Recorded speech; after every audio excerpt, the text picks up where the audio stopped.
이 시간 우리 함께 하신 우리 모든 성도 여러분들에게 우리가 알지 못하는 가운데 이미 우리를 은혜 한가운데로 인도하고 계시는 이 하나님 은혜 함께 하시기를 주의 이름으로 축원드립니다. 보통 사람들은 자기 자신이 현재 처한 상황들 보면서 또는 본인 스스로에게 한두 가지쯤 이런 불평거리를 담고 살아가고 있지 않나, 좀 그런 생각을 해봅니다.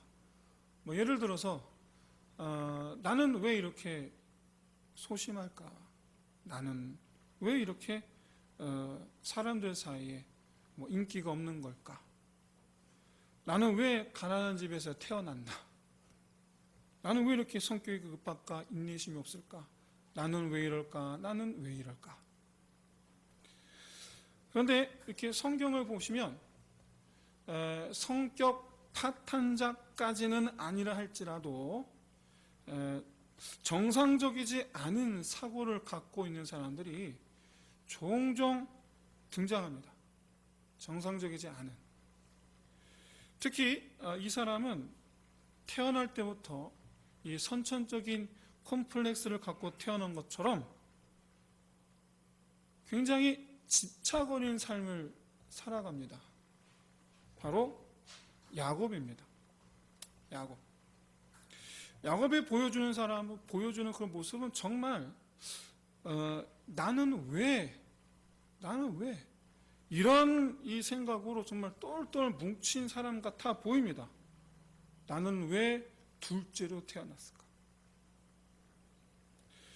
야곱에게 있어서 첫째가 된다는 것이 어떤 의미인지 성경은 전혀 밝혀주지를 않습니다. 성경을 통해서 알 수 있는 것은 고작해야 장자의 축복을 받으려는 욕심이 상상 이상으로 지나친 사람, 그냥 그 정도예요. 그 정도 사실만 알 수가 있어요.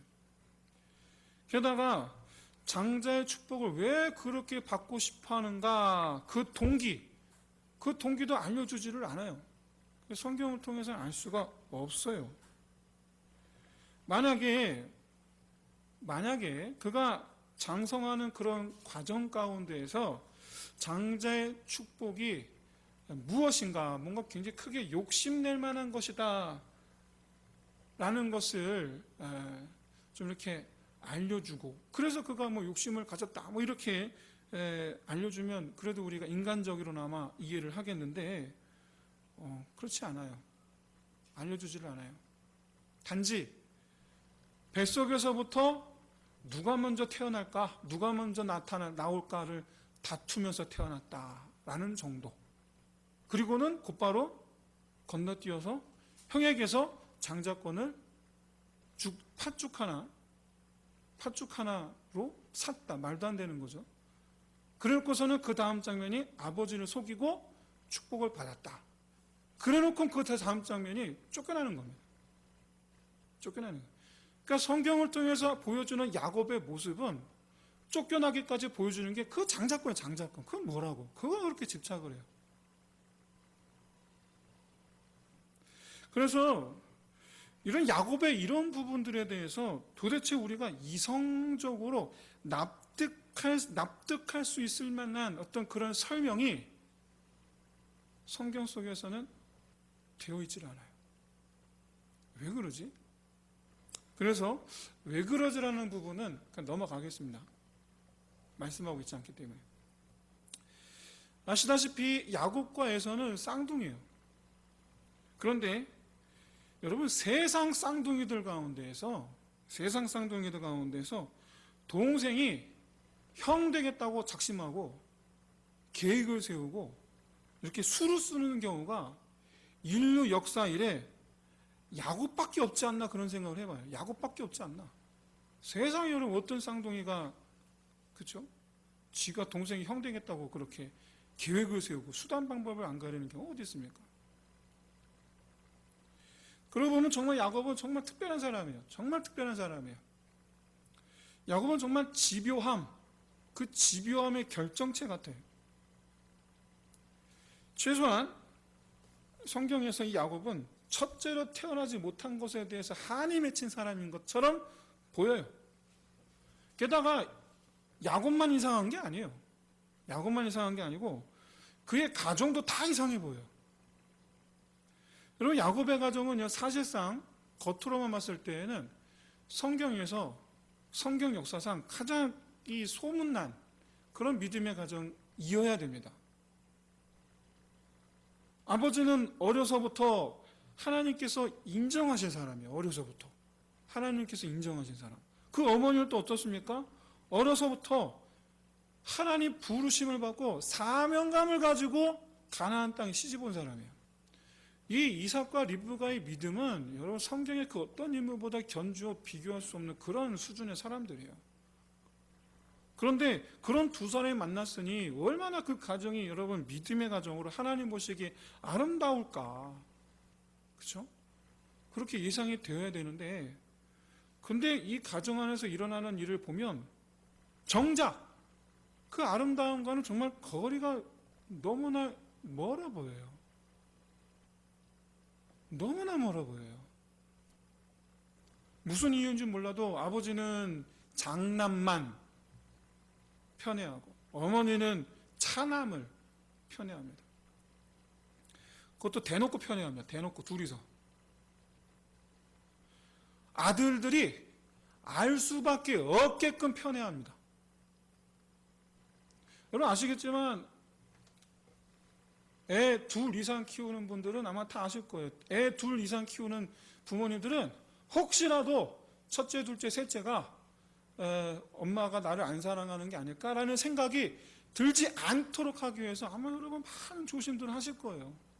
그렇죠? 아마 신경 많이 쓰실 거예요. 근데 이 집은 아니야. 대놓고 편애합니다. 이게 여러분 정상적인 가정입니까 이게? 아버지는 나보다 형을 더 좋아하는구나. 알 수밖에 없어요. 대놓고 그러니까. 어머니는 나보다 동생을 좋아하는구나. 여러분 이런 섭섭함이 쌓이고 쌓여보세요. 나중에 어떻게 되겠습니까? 그건 여러분 그건 안 봐도 여러분 뻔한 겁니다. 안 봐도 뻔한 거예요. 결과적으로 실제로 야곱이 형에 대해서 형을 제껴야 되는 그런 경쟁 상대로만 바라보게 만듭니다. 형에 대한 어떤 그런 형의 입장, 형에 대한 그런 거 전혀 없어요. 형을 밟고 일어서는 존재로만 생각해요. 이삭의 집에서 여러분 가장 정상적인 모습을 보는 사람은요, 에서예요. 놀랍게도 에서예요. 비록 많은 분들이 에서를 뭐 경솔하는 사람, 뭐 영적인 것에 전혀 관심이 없는 그런 어리석은 사람, 그렇게 우리가 폄하해서 그렇게 볼 수도 있을지도 모르겠습니다. 왜냐하면 에서는 버림을 받았고 야곱은 택함을 받았으니까. 그런 면에서 우리는 에서에 대해서 어떤 그런 이미지가 있는지도 모르겠어요. 하지만 성경을 통해서 보여주는 이 이삭의 가정에서 제일 정상적인 사람은 에서밖에 없어요. 최소한 그는 형으로서, 동생과는 달리 형으로서 동생에게 아무 사심 없이 대했어요. 그리고 아들로서 그는 부모에게 최선을 다하는 아들이었어요. 아버지가 얘야 고기가 먹고 싶구나. 네. 일절 두말 없이 그대로 가서 즉시로 아버지를 위해서 고기를 대령하는 사람이에요. 최소한 여러분 이삭의 눈에 볼 때는요, 아무것도 안 하고 집에만 있는 야곱보다 부모를 위해서 애쓰는 에서가 더 좋은 아들이에요. 큰아들 같은 거야. 큰아들 같은 거. 너는 정말 큰아들답구나. 넌 정말 큰아들답구나. 그게 에서예요. 야곱을 보세요. 큰아들다운 짓을 하지를 않아요. 오히려 큰아들다운 짓을 하는 건 에서예요. 이렇게 이 이삭의 가정에서 제일 무난한 사람, 형 노릇, 아들 노릇, 그나마 제일 무난하게 하는 사람. 부모님은 부모 노릇도 제대로 안 하잖아요. 부모님은 대놓고 편애하는데 그게 정상적인 부모입니까? 동생은 뒤에서 그냥 뒤통수 칠 생각만 하고 있는데 그게 정상적인 동생입니까? 오늘 본문을 보십시오. 동생이 장자의 명분을 달라고 말합니다. 세상에 죽 한 그릇 갖고 장자 명분 사겠다 생각하는 사람이 어디 있어요? 그런데 불구하고 에서는 그냥 아무렇지도 않게 생각해요. 어떻게 보면 동생이 내 지위를 넘보고 있구나라고 의심의 싹이 생김으로 말미암아 아하 이놈 내가 멀리해야 되겠구나라고 생각을 할 만한데, 그런 경계심을 가질 만한데 전혀 그건 대수롭지 않게 생각해요. 우리는 이 부분에서 에서를 영적으로 어두운 사람 취급합니다. 그런데 여러분, 세상 눈으로 바라볼 때에는 에서는 정말 말 그대로 그냥 형답게 하는 거예요. 정말 그냥 대수롭지 않게 그냥 넘어가는 거예요. 왜 대수롭지 않게 넘어가느냐? 엄밀히 말해서 야곱이 지금 달라고 말하는 것은 권리가 아닙니다. 권리가 아니에요. 오늘 본문에서 우리 한글 성경으로 장자의 명분이다, 또는 공동 번역에서는 장자권이라고 이렇게 번역을 했는데, 뭔가 좀 권한을 얘기하는 것 같아 보여요. 그렇게 번역을 해놨는데 히브리어 단어의 정확한 의미는 장자인 것이에요. 장자인 것. 장자가 되는 그 자체예요. 다만 이 장자이기 때문에 따라오는 권리들이 있죠. 만약 정말로 이 장자의 이 위치를 바꾸게 된다고 한다면 장자에게 주어지는 권한 또한 이양되는 것이기 때문에, 그래서 우리 성경에서는 그것을 장자권 또는 장자의 명분 이렇게 번역한 겁니다. 하지만 여러분, 실질적으로 에서가 야곱에게 자 이제부터 네가 장자다라고 한들 이게 실제로 이루어지겠느냐라는 것은 이건 여러분 별개의 문제예요. 이게 실제로 그렇게 될 턱이 있습니까?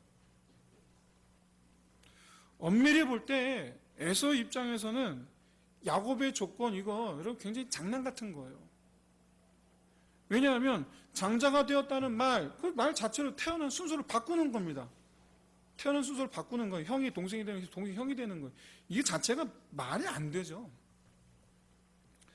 여러분, 말로 그럼 이제부터 네가 장자해라 라고 한들 이걸 여러분 인정해 줄 사람이 누가 있겠습니까? 무엇보다 여러분 아버지 이삭이 그러라고 하겠습니까? 에서가 아버지 이삭한테 와서 아버지 야곱이 자기 장자하게 해달라고 해서 제가 그러라고 했어요 라고 하면 아버지 이삭이 알았다 라고 하겠느냐라는 거예요. 그러겠느냐라는 거예요. 말이 안 되는 얘기죠. 그래서 그렇기 때문에 에서는 선뜻 그리고 고작 여러분 장자의 권한이라는 건 그럴듯한 재물을 가지고서 나한테, 예를 들어서 내가 형님 내가 양 100마리를 드릴 테니 나에게 장자권을 파시오. 그럼 그때 진지하게 생각하겠죠. 근데 그게 아니고 고작 죽한 그릇 갖고 왔고 나한테 장자, 이거 장난이죠 이게. 그러니까 대수롭지 않게 그냥 넘어가는 거예요. 그러나 웃고 넘어가는 거예요. 그냥 맹세하시오. 그 진지하게 안 받아들이는 거예요. 그래라. 그런데 야곱은요, 이 일을 계기로 자기가 정당하게 장자가 되었다라고 생각합니다. 단 아버지에게는 말을 못하죠. 아버지를 속여요. 그래서 장자의 권한을 뺏어요. 그러나 형은 나한테 할 말이 없는 거예요. 왜? 나한테 팔았잖아요. 나중에 자기가 아버지를 속였다라는 사실을 아버지가 알게 되면 아버지가 어떻게 나올지는 모르겠지만 최소한 에서는 할 말이 없으리라고 생각한 거죠. 어쩌면 여러분 실제 야곱에 쫓겨나죠. 야곱에 쫓겨나는데 야곱은 도망가면서도, 형을 피해서 도망가면서도 자기는 정당했다고 생각했을지도 몰라요. 오히려 에서가 왜 형 나를 왜 죽이려고 하냐, 형이 나한테 팔지 않았냐, 그렇게 생각하면서 갔을지도 몰라요. 정말 야곱은 정말 자기중심적인 사람이에요. 그에 반해서 에서는 우리 볼 때 이미지가 지혜도 없고 당장 눈앞에 있는 문제만 생각하는 그런 어리석은 사람인 것처럼 보여요. 뭐 실제로 그렇잖아요. 보니까 야곱은 멀리 내다보고 계획을 짠 거예요. 멀리 보고 계획을 짰는데 에서는 지금 당장 배고픈 게 중요한 거예요. 그래서 지금 야곱의 이 흉계를 보지를 못하고 그래라 편안하게 그냥 쉽게 넘어가는 거예요. 그런데 또 보세요. 이삭은 지혜롭다라고 여길 수 있는 야곱보다는 어리석다라고 여길 수 있는 에서를 더 사랑해요. 왜? 아버지가 볼 때는 보이는 거지. 아들이 보이는, 큰아들하고 아들 성격이 보이는 거예요. 큰아들은 우직합니다. 충성스럽습니다. 근데 작은아들은 맨날 수만 쓰는 거예요. 그렇게 아버지는 그렇게 보는 거예요. 아버지는. 비록 에서가 나중에 이방 여인을 아내로 맞이하죠. 야곱 때문에 이방 여인을 맞이하게 되는데 아버지가 싫어하고, 더더군다나 동생을 저희 친척 집으로 이제 가서 거기서 아내를 구하라고 그렇게 들은 바로 보니까, 내가 아버지하고 우리 부모님이 내가 이렇게 이방 여인 결혼을 싫어하시는구나. 그럼 내가 다시 우리 친척 집에서 아내를 맞이해야 되겠다. 그래서 어떻게 합니까? 자기 큰아버지죠. 큰아버지 이스마엘. 자기 큰아버지 이스마엘의 딸하고 다시 결혼을 하게 됩니다. 이게 뭘 가리키냐면 에서는 아버지 마음을 헤아리는 아들이라는 얘기예요. 아버지 마음을 헤아리는 아들. 인간적으로 에서는 나무랄 데가 없는 아들이에요. 인간적으로. 그런데 오늘 본문은요, 이 엄밀히 말해서 이 이삭에 관한 이야기입니다. 원래는 전체적인 맥락이 이삭을 보여주는 그런 본문인데, 의외로 이삭이 아니라 야곱과 에서의 이런 모습을 보여줘요. 그 이유가 뭘까? 바로 뭐냐면, 우리는 야곱과 에서에서 사이에서 일어난 일을 보는데 하나님은 뭘 보시냐면 이삭을 보시는 거예요. 이삭을. 이런 일련의 과정들을 보면서 말씀드렸다시피 세상적인 관점에서, 인간적인 관점에서 보면 야곱은 세상 나쁜 놈입니다. 에서는 정말 충직한 사람입니다. 그리고 이삭은 그렇게 세상적인 관점에서 두 아들을 바라보는 거예요. 하나님의 계획을 몰라요. 오늘 본문에 앞서, 바로 직전 앞서서 하나님 리브가에게 말씀하십니다. 뭐라고 말씀하셨습니까?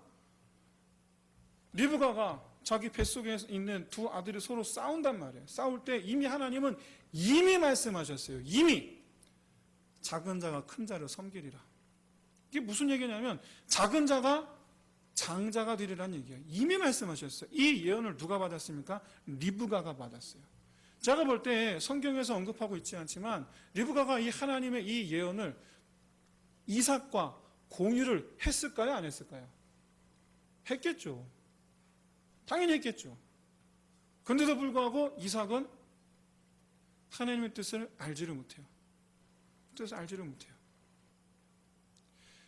그래서 우리는 오늘 본문을 통해서 발견할 수 있는 게, 단순히 저는 지금 야곱과 에서의 인간적인 어떤 그런 모습을 볼 때에 우리가 지금까지 알고 있던 것과 좀 다르다라는 걸 단순히 그걸 말하려는 게 아닙니다. 분명한 사실은 인간적인 눈으로 볼 때에는 분명히 야곱과 에서가 더 장자다운 거예요. 물론 당연히 그래요. 그러나 하나님은 에서가 어떤 사람이냐, 야곱이 어떤 사람이냐가 중요하지 않아요. 하나님은 야곱을 통해서, 야곱이 어떤 사람이냐 중요한 것이 아니라 하나님 야곱을 통해서 하나님의 나라를 이루시겠다라고 계획을 세우셨어요.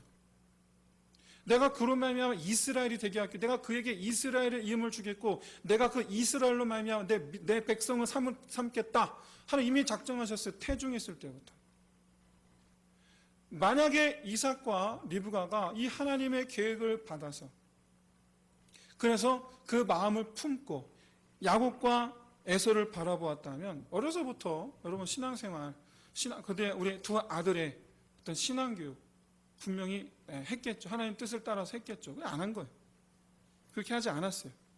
중요한 건 하나님과 사람의 생각이 이렇게 다를 때 어떤 일이 일어나는가를 우리는 오늘 본문에서 봐요. 하나님의 생각과 우리의 생각이 다를 때,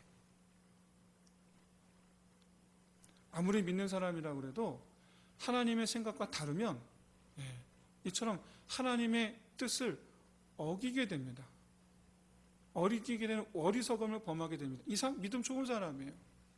믿음 좋은 사람인데 그가 하나님의 뜻을 온전히 받아들이지 아니하고 인정하지 아니하고 자기 인간적인 큰아들이 장자의 축복을 받아야지 자기 생각대로 밀고 나갈 때 어떻게 됩니까? 두 아들이 맨날 하고 싸우는 거예요. 우리 역시 마찬가지입니다.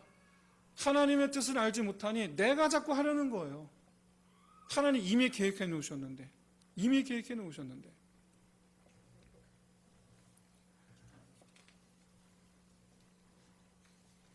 오늘 본문에서 우리가 보아야 할 부분은 누구나 본받고 싶어할 만한 그런 믿음의 가정인데 실제적으로 보여지는 모습은 영적 무지와 정상적이지 않은 부모 자식 간의 관계, 형제 간의 관계 많이 오늘 본문에서 보여져요. 그런데 그 가운데에서 하나님은 역사하고 계신다라는, 우리가 보아야 될 바로 그 부분이에요. 하나님은 역사하고 계신다.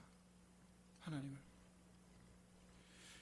야곱이 그토록 장자가 되고 싶었던 이유, 정확하게 잘 모르겠습니다만 결국 나중에 장자의 축복을 기도받는 거죠. 축복. 그게 도대체 무슨 의미가 있는지 잘 모르겠어요. 그러나 이 축복 그렇게 바란단 말이에요. 여러분, 제가 진짜로 모른다는 말씀을 드린 게 아니에요. 이 축복권이 뭘 가리키냐면 하나님의 백성이 되는 것을 가리켜요. 그런데 제가 모른다는 말씀을 못 드리면 야곱이 그걸 아느냐라는 거예요. 야곱이 그걸 알고서 지금 그러는 건가? 알고서 지금 축복권 얘기하는 건가?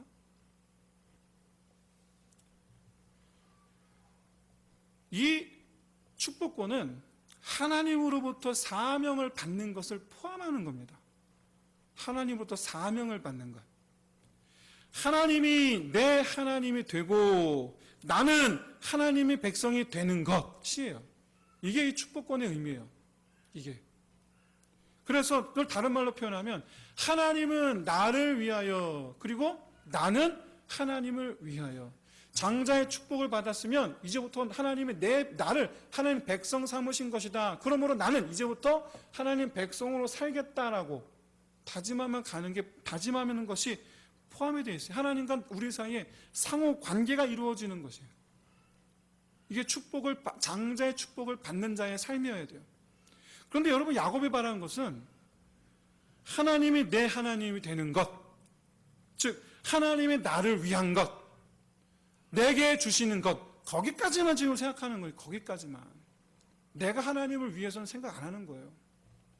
그게 빠져 있어요. 지금 내가 이제부터 내가 장자의 축복을, 아버지가 나에게 장자 축복하신다는 것, 그게 무슨 의미인가? 이제부터 나는 주를 위해서 살아야 된다라는 것이다 라는 것까지 생각을 못하면서 지금 장자의 축복을 달라고 지금 이렇게 있는 거예요. 지금 뭘 알긴 하고 지금 이러는 거냐.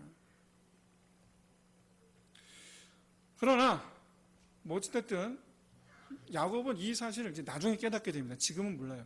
지금 모르고 나중에 깨닫게 됩니다. 나중에 우리는 그것을 이제 살펴보게 될 것입니다만, 어쨌든 현재 오늘 본문 상황 속에서는 지금 거기까지 생각을 못하는 상태에서 지금 장제 축복을 욕심내고 있는 거예요.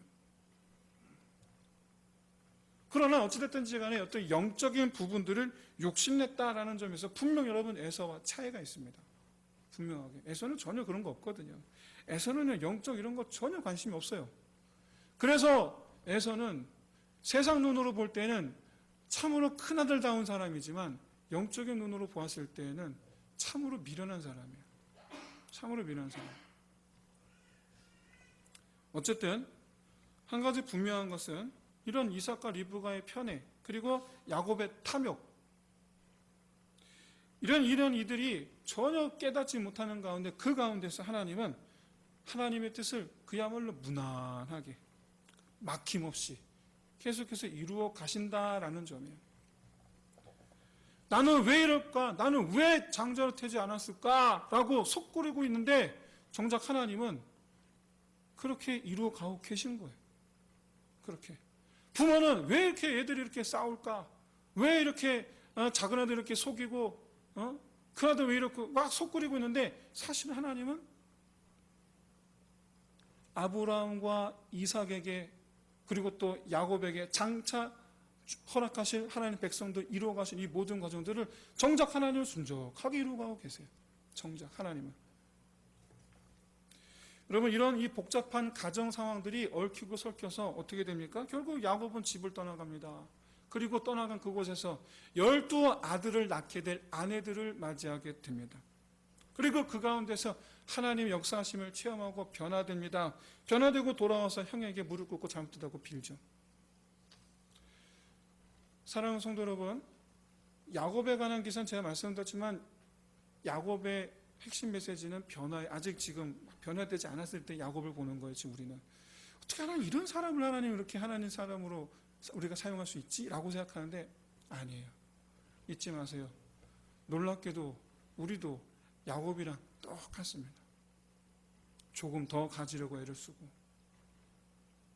그래서 속이기도 하고 빼앗기도 하고 남들보다 위에 서려고 애를 쓰고. 그리고 우리가 야곱이랑 다를 게 뭐가 있어요? 똑같이. 제가 예전에 어떤 그 청년부 했을 때 한 사람이 저한테 와서 기도 부탁을 하는 거예요. 이번에 회사에서 팀장 한 자리를 놓고 3명이 경험을 벌이게 됐대요. 그래서 제가 속으로 자기가 그 자리에 되게 해달라고 기도 부탁하려는가 보구나 라고 생각을 했어요. 그랬더니 뭐라 그러냐면 하나님께서 원하시는 사람이 되게 해달라고. 그리고 나는 팀장이 되든지 말든지 거기에 마음을 빼앗기지 않고 온전하게 하나님께서 내게 맡기신 것으로 순종하게 해달라고. 자기 마음을 위해서 기도해달라는 거예요. 근데 그 형제가 팀장 됐어요. 근데 어쨌든 결과적으로 그 형제가 됐어요. 사랑하는 성도 여러분, 우리는요 참 내가 되면 내가 되길 바라지 내가 아닌 그가 되길 바라는 사람 아무도 없습니다. 아무도 없어요. 내가 되길 바라지. 그렇잖아요. 우리가 아무리 그리스도인이라고 할지라도 이 세상살이 가운데에서 기왕이면 내가 그 자리를 가야지. 나는 안 가고 다른 사람이 가게 하옵소서 라고 기도하는 세상 천지 어디 있습니까? 근데 여러분 그게 야곱이에요. 그게 야곱이에요.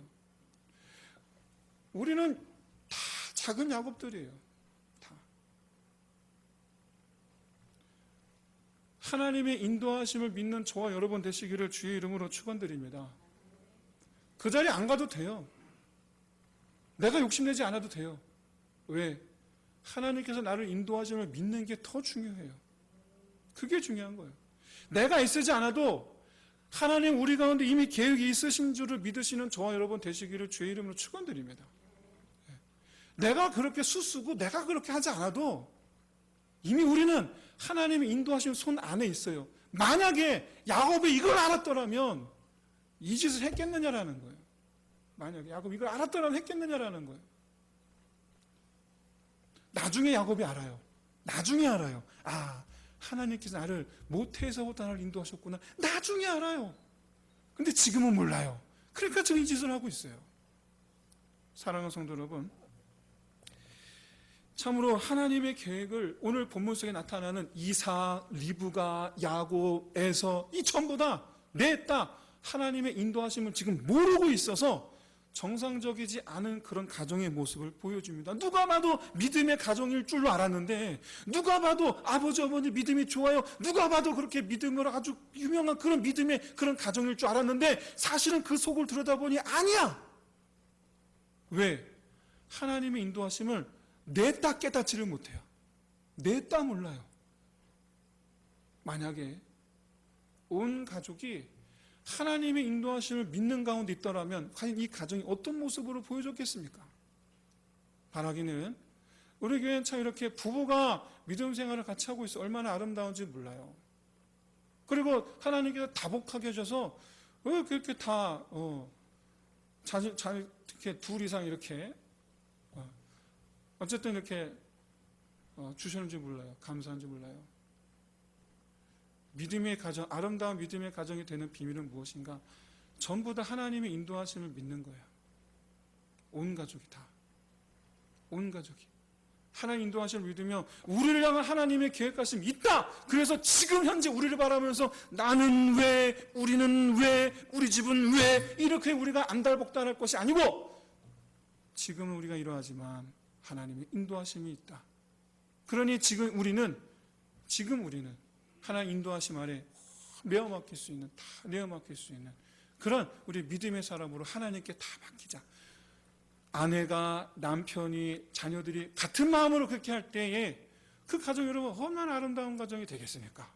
하나님께서 그 가정을 높이시지 아니할 수가 있겠습니까? 바라기는 저는 여러분 우리 형편을 바라보면서 왜 이럴까 이렇게 여러분 그럴 게 아니고, 나는 왜 이렇게 내 모습이 이럴까, 나는 왜 성격이 이럴까, 그럴 게 아니고, 이런 나라도 하나님께서 지금도 세우시고 이런 나라를 사용하시기 위해서 하나님 지금도 일하고 계시며 계획하고 계신 믿음 아래에서 담대하게 이처럼 속 끓일 게 아니고 정말 담대하게 하나님께 내어 맡길 수 있는 저와 여러분 다 되시기를 주의 이름으로 축원드립니다. 사랑하는 성도 여러분, 하나님은 야곱이 리브가 뱃속에 있을 때부터 그로 하여금 이스라엘이 되게 하실 계획을 갖고 계셨어요. 다윗을 통해서 이 다윗은 시편 22편 10절에서 이렇게 말씀하고 있습니다. 내가 날 때부터 주께 맡긴 바 되었고 모태에서 나올 때부터 주는 나의 하나님이 되셨나이다. 할렐루야. 이것을 믿는 믿음으로 날 때부터, 나를 처음부터 나를 하나님께 사용하시를 계획하시고 나를 이 세상에 보내셨음을 믿는 믿음 아래에서 그렇게 하나님께 맡긴 바, 우리 인생을 하나님께 맡긴 바 되는 저와 여러분 다 되시기를 주의 이름으로 축원드립니다.